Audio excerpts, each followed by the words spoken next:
Welcome to episode 8.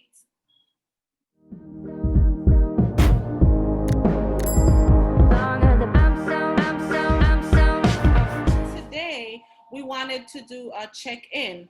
A few weeks ago, we were talking about the current climate with racism and equity and all that was happening in our communities, and also we're closing off the school year also. So we wanted to do a check-in just to see where we are and how we're feeling. So we're just going to throw that question out to everyone. How are we feeling right now? Feel good. I'm happy that we're almost done because it feels like a break. Like this week, this is our senior week, so we're having a lot of fun. And it feels fun and I feel relaxed and yeah. Yeah, I have to agree with Shireen. It feels like a sense of relief.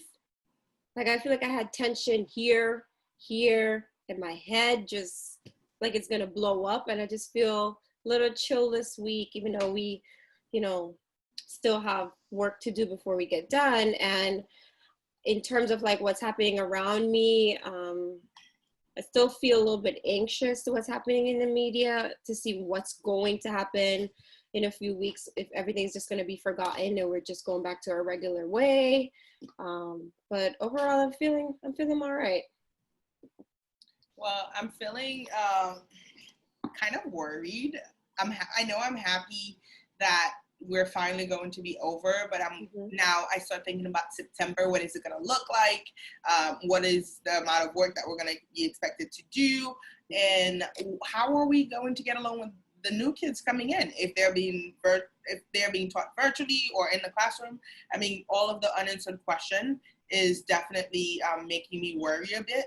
And then I am trying not to be angry, not to feed into the hate with everything that's going on, because I feel like at this point everything is hopeless because we're marching, people are protesting, but we're still every single day a new person die. And it feels like now that we're aware of it, we know when they die more, I guess, if that makes sense.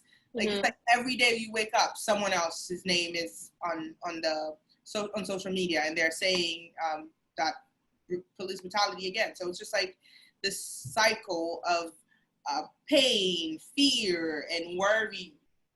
Worries. So I'm feeling just like my colleagues. I'm feeling good that the year is coming to an end. And it's not because I love my students and I love teaching, but I just feel like I need a break. I need a mental break, and this could take a toll on you physically and mentally. So I feel like I just need to unplug and really reconnect with myself and my own thoughts, because my mind just been on like a roller coaster ride that doesn't stop, and it's just ups down ups down. So I need that mental break to just step away from everything, even though I'm going to be doing things throughout the summer, as far as planning and trying to figure things out, just kind of looking at the different scenarios of us going back, whether it's in person or virtually. So I'm still thinking about work throughout the summer, but it's not going to be as intense. And, with everything going on in the world, I feel hopeful. And, my wishes are that we continue to do this work. I feel like a lot of interesting and powerful conversations have initiated because of this movement and everything that's been happening. And I need to, in order for things to change, change has to start within you. So I feel like I need to change. I need to be an advocate. I need to speak up. I need to I need to learn, because there's a lot of things I don't know and that I want to learn about them so that I could be more more outspoken when it comes to these events. So I'm just in the learning process. As my bio says on my personal Instagram, I'm still learning, and that's just how I feel. Yeah. So for the first time since I've been teaching, I have this sense of I don't really know how I'm feeling. I've been, as we said, I've been going up and down with how I'm feeling. But I feel like at this point in time, if I was in the building, I would be so excited. I would be hyped up and ready to go. Now it's like, because we didn't get that official sense of closure with our kids, there's this feeling in my heart like it's not time because I did not say goodbye officially.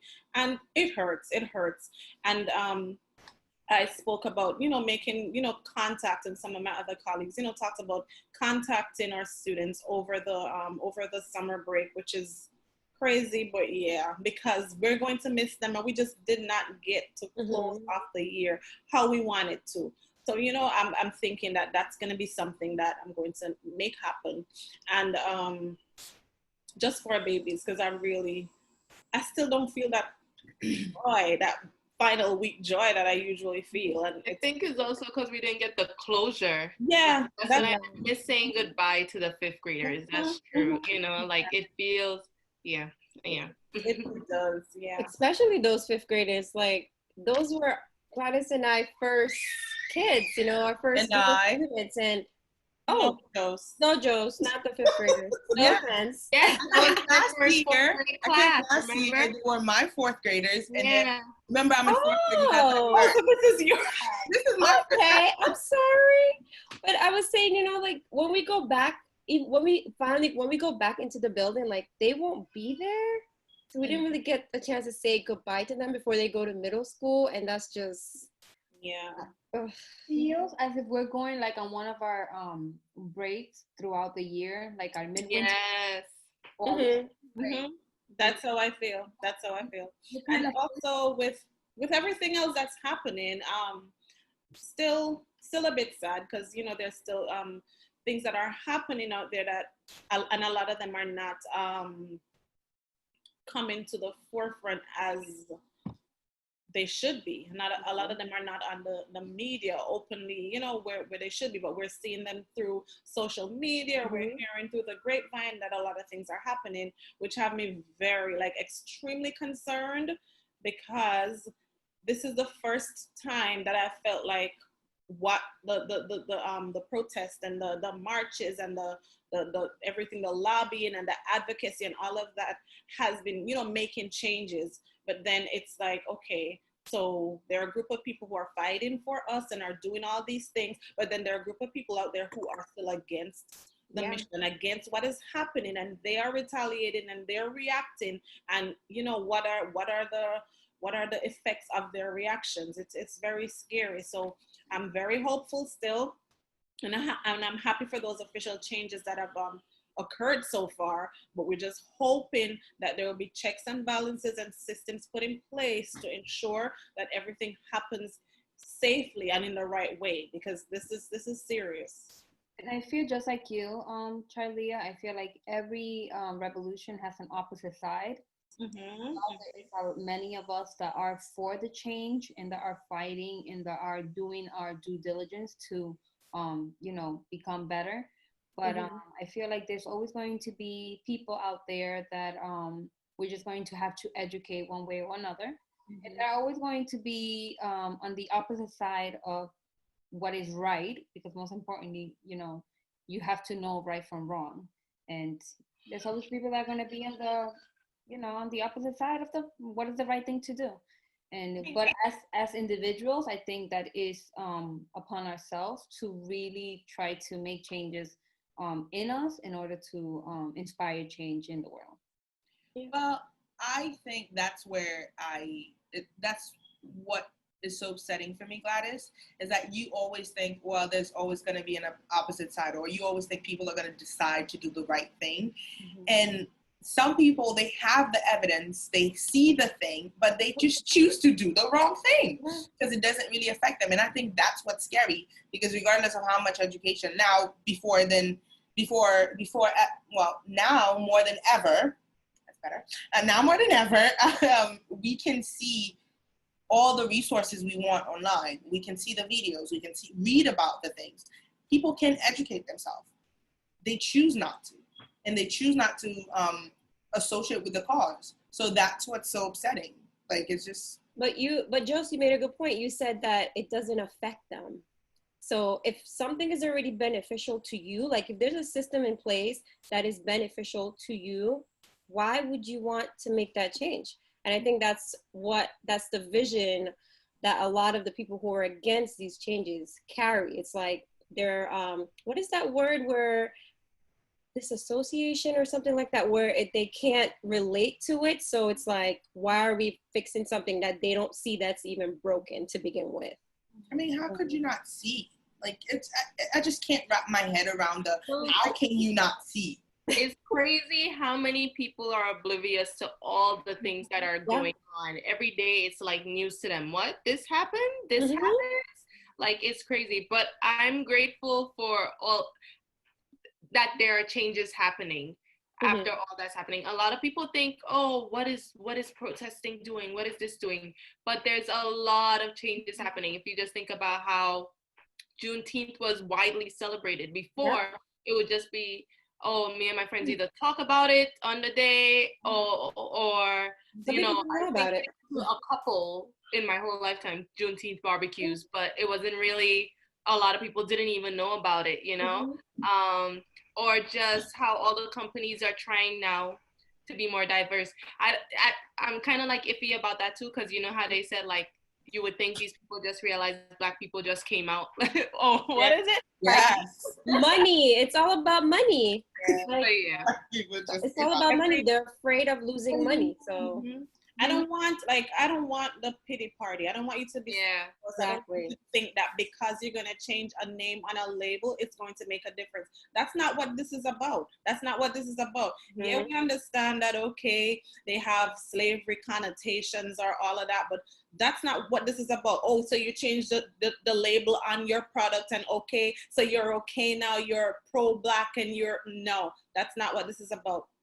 And God bless social media, because the power of social media, because it's just hats off to everyone who is just promoting all the Blackness and everyone who is sharing and making everyone else more aware. And I've seen a ripple effect, because I've seen where I'm posting stuff, you guys are posting stuff, and I've seen other people on my page who never used to even pay attention to all these things. I'm like, oh, it's in their stories, they're posting their, you know, so I think we just should be consistent, keep fighting, however you're fighting. Everybody's not gonna go out there on the streets and fight, but however we're doing it, I'm sorry, I'm like.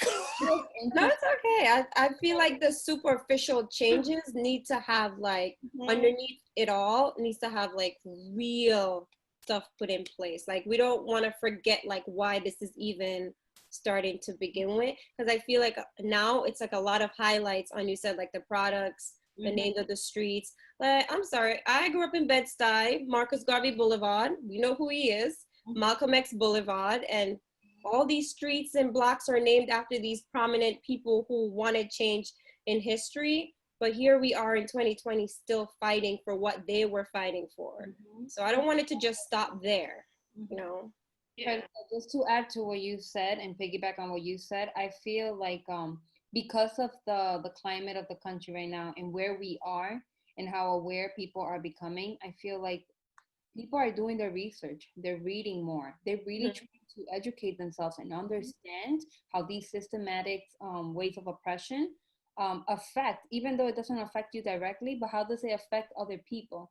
And I feel like that's what keeps me hopeful. The fact that I know, I mean, it took years for Martin Luther King, for Rosa Parks, for Malcolm X, for all these wonderful people to make a change.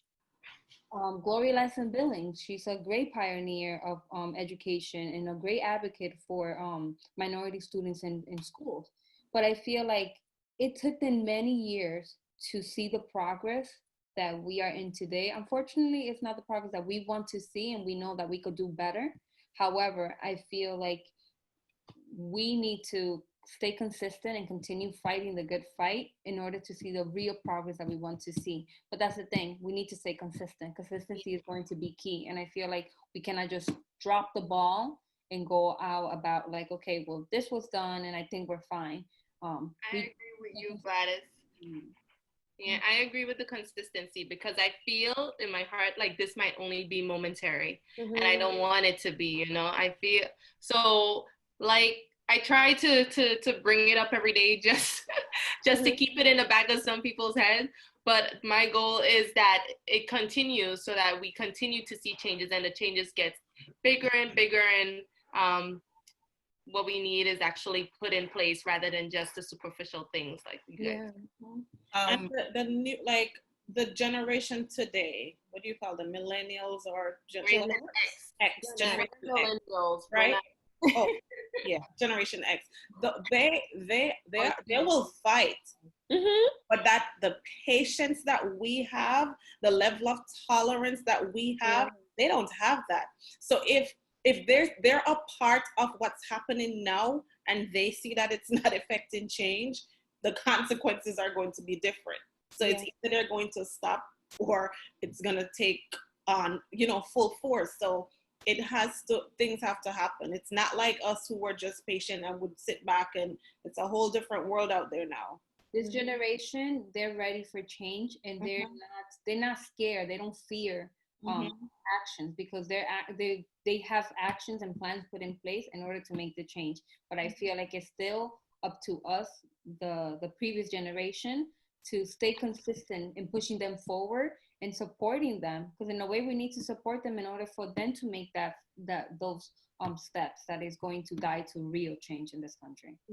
I think one thing that I see that's coming out of this movement and that's very helpful is knowing the value of Black money, like how much we invest in other people's product and how much we need to invest in our community. And we're seeing a lot of Black entrepreneur and like Black business owners. Yes, thank you. We're seeing a lot of Black investors, Black writers, a lot of just Black people being creative, who are not just following the straight and the traditional way. Yeah, and we're seeing more artists, more Black creators. And I feel like with that, with just the freedom, the breaking away from being associated with like those type of things, will actually help our community. Like invest in our people, invest in our writers.